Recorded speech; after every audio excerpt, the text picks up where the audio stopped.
My journey in philanthropy started when I was maybe in 8th grade, and I lived in Southfield, and we had the Southfield Community Foundation, and my older sister was a part of YAC, the Youth Advisory Committee to the Community Foundation, and I wanted to do everything just like her.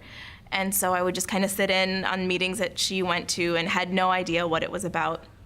And then as a freshman in high school, got involved more closely with the work, and it was an experience to me that was very different from other extracurricular activities. I was one of those super involved students in high school, but it was a little bit different because not only were we doing community service work, but there was also this whole grant making component, which nobody else was doing. So it was obviously very cool at the time.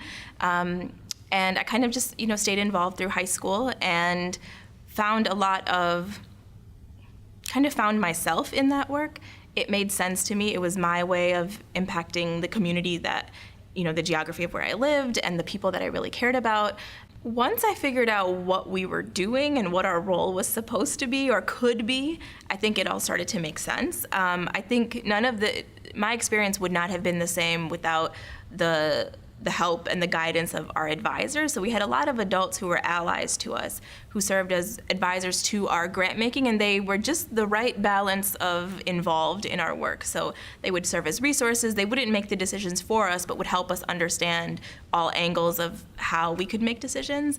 And so there was a lot of learning with peers and among peers in managing those relationships. And additionally, we, as a YAC, you're a part of a community foundation. So we had the resources of our entire board of trustees who were very prominent leaders in the community in various sectors. So as my junior and senior year, because of Michigan's great laws, I could serve on the board of the community foundation. So I was a trustee. So I was 16 and 17 serving on this board of a community foundation, which was that was my first time being, during that time, was my first time being on an official board where I had a vote and I could have some type of influence. I probably value that experience more now, knowing that I had done it so long ago versus when I was there, because it was like, of course I would do this kind of thing, right? But now I'm like, whoa, I was a very young person on a board that I would like to be on as an adult. I think about it that way. So there was a lot of learning from the adults in terms of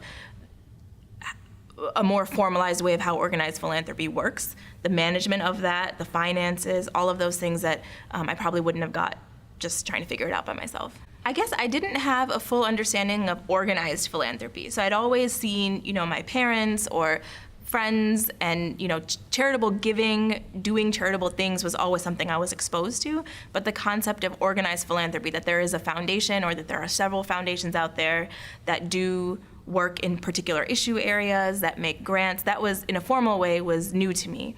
And then being involved as a young person with youth-related grants was also new. The service part was something I was exposed to through other clubs, but then the fact that we were doing service with groups that we made grants to was just completely different.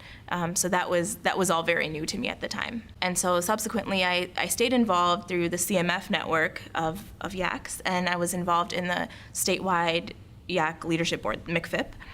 And after that, I interned for CMF, and then I worked for CMF, so I kind of did the full progression of that whole YACer growing up in that world.